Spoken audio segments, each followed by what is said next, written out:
සුබ උදෑසනක් කියලා ප්‍රාර්ථනා කරනවා. අද අක්ෂරය ටීවී තුලින් ආලින්දයේ වාඩි වී අක්ෂරේ නරඹන ඔබට අලුත් කතාවක් අලුත් විදිහට ඉදිරිපත් කරන්න තමයි අක්ෂරය අද සූදානම් වෙලා සිටින්නේ. ඒ සඳහා මා සමග අද මැදිරියට අවතීර්ණ වී සිටිනවා ප්‍රවීණ ජ්‍යොතිර්වේදී වාස්තු විද්‍යා පරීක්ෂක තරිඳු ලකල් ජයතිලක මැතිතුමන්.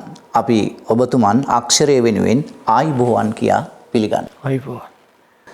මගේ කතාව අද ආරම්භ කරන්නට සූදානම් වන්නේ අපේ මිනිස් පරම්පරාව නැත්නම් මනුසත් කුලය මනු රජුරුවන්ගේ කාලයේ අපට ලබා දෙනවා මනු රජතුමාගේ මාලිගාව සකස් කරන්න වඩුවන් සහ පෙදරේරුවන් සූදානම් වනකොට විශ්වකර්මයා මෙම ස්ථානයට පැමිණෙනවා.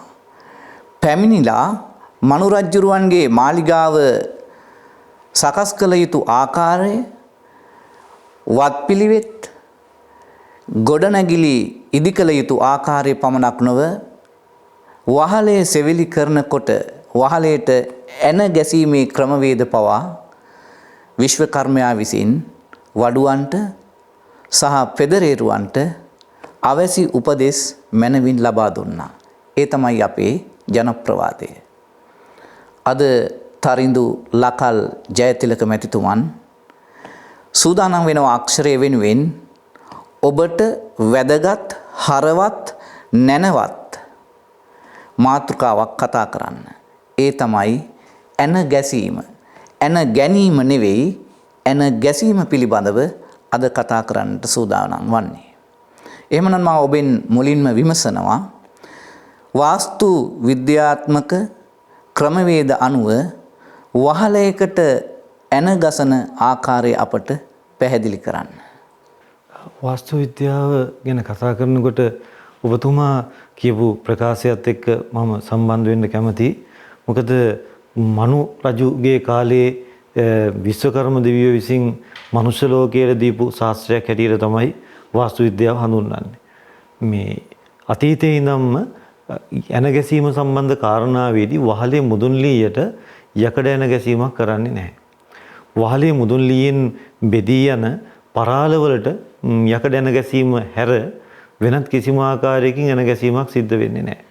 මම අහන්නට කැමති ඔබතුමාගෙන් මේ යකඩ ඇන වෙනුවට වෙනත් ඇන වර්ග භාවිතා කරනවද වහලයට ගැසීමේදී?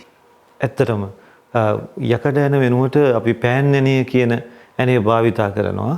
පෑන් ඇණය කියන අපි කයිනොක්කු මුට්ටුව ගැන ඔබතුමා අහලා ඇති. කයිනොක්කු මුට්ටුව සම්බන්ධ වෙන්නේ හරස් අතර ගමන් කරන ලී ඇණයකින්. ලී කූරක් හැටියට අපි ගමුකෝ.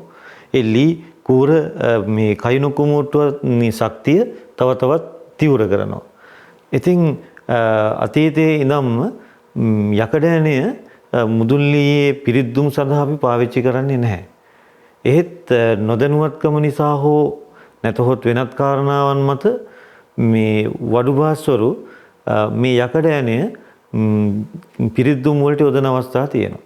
ඒ මොන වගේ අවස්ථාවලදීද යොදන්නේ? සමහර අවස්ථා වඩු මහත්වරු කියන්නේ ගෘහමූලිකයා හෝ නැත්නම් නිවස ඉදි කරන්නා සමග ඇතිවෙන තරහමරා නිසා ඒක සිදුවෙන අවස්ථා තියෙනවා. සමහර අවස්ථා තියෙනවා නොදැනීම නිසා.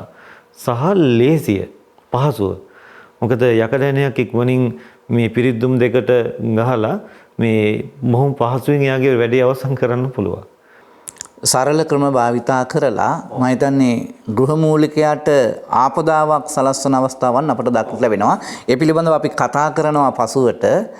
මම දැන් ඔබතුමාගෙන් දැනගන්න කැමති වහලයකට ඇන ගසන ආකාරයත් අපි සරල නිදසුනකට උදාහරණයකට අනුව ගමු. අම්බලමකට ඇන ගසන ආකාරයත් ක්‍රමවේද දෙකක්. පැහැදිලිවම.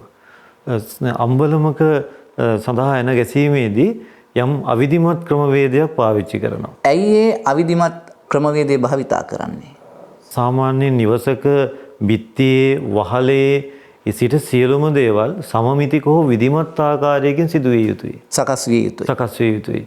සමමිතිකතාවය භූමියේ සමමිතිකතාවය, ගොඩනැගිල්ලේ සමමිතිකතාවය, වහලේ සමමිතිකතාවය මේ සියල්ල වෙනස් වෙනවා නම් ඒ සමමිතිකතාවයේ බිඳ වැටීමත් එක්කම එතන රැඳීමේ ඉඩකඩ අඩු වෙනවා. ඒ කියන්නේ පහසුවෙන් සැහැල්ලුවෙන් අපිට එතන රැඳෙන්න අපහසුයි. ගෘහය තුල.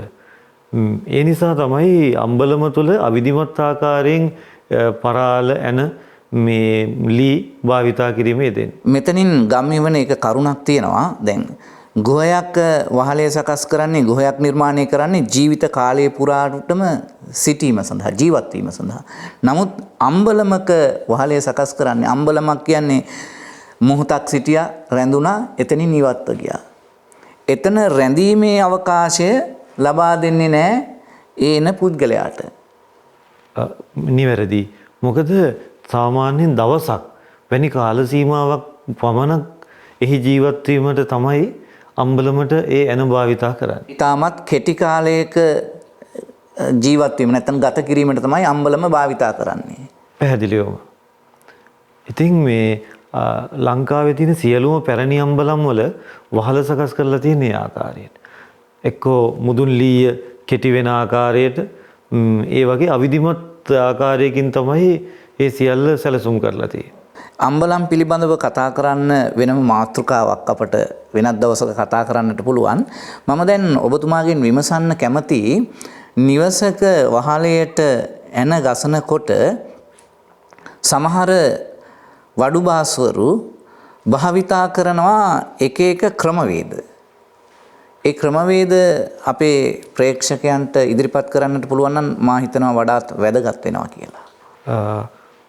ඇත්තටම වහලේ ඇන ගැසීම් සම්බන්ධ කාරණාවේදී හොඳම ක්‍රමවේදය පිරිද්දුම සම්බන්ධ කයිනොක්කු මෝට්ටුව. මේකට සිංහල තේරුම තමයි කිඹුල් තල්ල. කිඹුල්ලගේ තල්ලට යමක් අසු වුණාම අතෑරෙන්නේ නැහැ කියන අර්ථය. ඔබ දැකලා ඇති අලුතින් ඔය සීට් වහල කියලා අපි කියන්නේ. ඔය කයිනොක්කු මුට්ටුව කියන්නේ ද්‍රවිඩ වචනයක්. පැහැදිලිවම. අර කයිමන් කියන කයිනොක්කු කියන ඒ දෙමළ ආරෙන් ආපු වචනයක්.